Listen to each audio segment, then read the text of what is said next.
Assalamualaikum warahmatullahi wabarakatuh. Kenalkan, nama saya Randy Wahab. NIM saya 1602625152 dari kelas PKOB. Pertama-tama saya akan menyimpulkan wawancara dari yang saya wawancarakan teman saya, yaitu dia adalah seorang guru. Saya menyimpulkan bahwa guru pendidikan ini memiliki tujuan utama untuk membangun kesehatan jasmani dan rohani siswa, sekaligus untuk menanamkan nilai sportivitas, disiplin, dan kerjasama.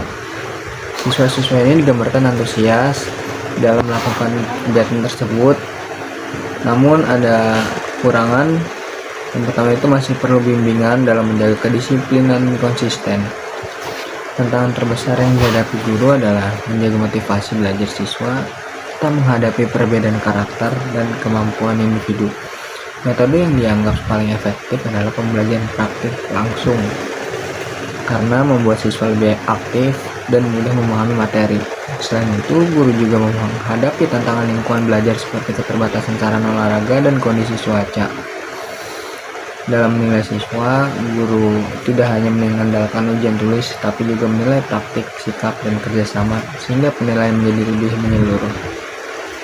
Oke, selanjutnya saya akan membahas kondisi pendidikan di Indonesia saat ini. Menurut saya, di kondisi pendidikan Indonesia saat ini masih menghadapi tantangan seperti ketimpangan kualitas antar daerah, kurang fasilitas di sekolah terpencil, dan juga rendahnya literasi serta numerasi siswa.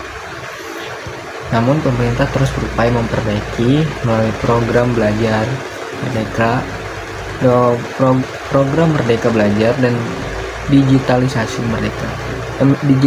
pendidikan. Kondisi pendidikan ini bisa dianalisis juga melalui beberapa teori para ahli juga. Contohnya itu teori humanisme dari Carl Rogers. Pendidikan seharusnya berpusat pada peserta didik, membentuk pribadi utuh. Namun di Indonesia, sistem pendidikan masih terlalu berorientasi pada nilai akademik dan belum sepenuhnya mendukung perkembangan potensi individu. Oke, yang kedua, teori reproduksi sosial dari Pierre Bourdieu.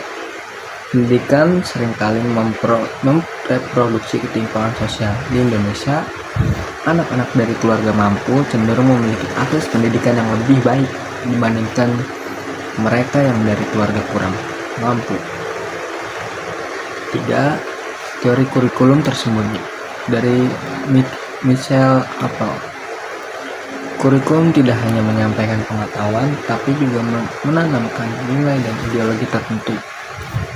Pendidikan di Indonesia masih memiliki tantangan dalam menjaga netralitas ideologi dan menghindari bias politik atau agama tertentu. Oke, selanjutnya yang keempat itu teori ekonomi pendidikan dari Theodore Schultz. Pendidikan dilihat sebagai investasi sumber daya manusia. Pemerintah di Indonesia telah meningkatkan anggaran pendidikan, tetapi masalah efisiensi dan distribusi masih menjadi tantangan.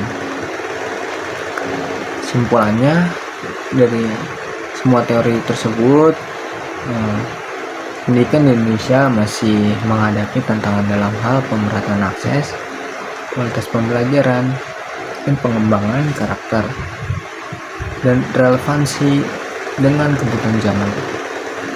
Diperlukan reformasi pendidikan yang menyeluruh dan konsisten agar tujuan pendidikan nasional bisa tercapai. Selanjutnya itu ketiga adalah cara untuk memperbaiki kondisi pendidikan di Indonesia, khususnya fakultas olahraga. Beberapa langkah strategis. Yang pertama itu peningkatan kualitas dosen dan pelatih. Contohnya itu pelatihan rutin dan sertifikasi nasional internasional, mendorong dosen untuk melakukan riset olahraga terkini, dan mengundang praktisi dan atlet profesional sebagai pengajar tamu. Kedua itu kurikulum berbasis kebutuhan industri olahraga. Contohnya itu sesuaikan kurikulum dengan kebutuhan profesi seperti pelatih, fisioterapis, olahraga, analisis performa. Contoh lain itu tambahkan materi sport teknologi, kesehatan, dan sport manajemen. 3. Fasilitas dan infrastruktur yang memadai. Perbaiki dan pengadaan alat-alat modern, kemudian laboratorium sport kesehatan, biomekanik, dan gizi olahraga. 4. Kemitraan dengan lembaga klub atau olahraga. Kolaborasi dengan KONI dan Kementerian Pemuda Olahraga untuk magang atau program pembinaan. Yang kelima, fokus pada pembinaan mahasiswa sebagai atlet dan profesional. Memberi ruang mahasiswa untuk mengikuti kejuaraan, dukungan beasiswa dan akademik untuk atlet mahasiswa. Kesimpulannya, dengan kombinasi pendekatan akademik, praktis, dan kolaborasi, fakultas olahraga di Indonesia bisa lebih maju dan relevan dengan dunia kerja serta pembinaan olahraga prestasi. Sekian dari saya, Brian Bilal. Wassalamualaikum warahmatullahi wabarakatuh.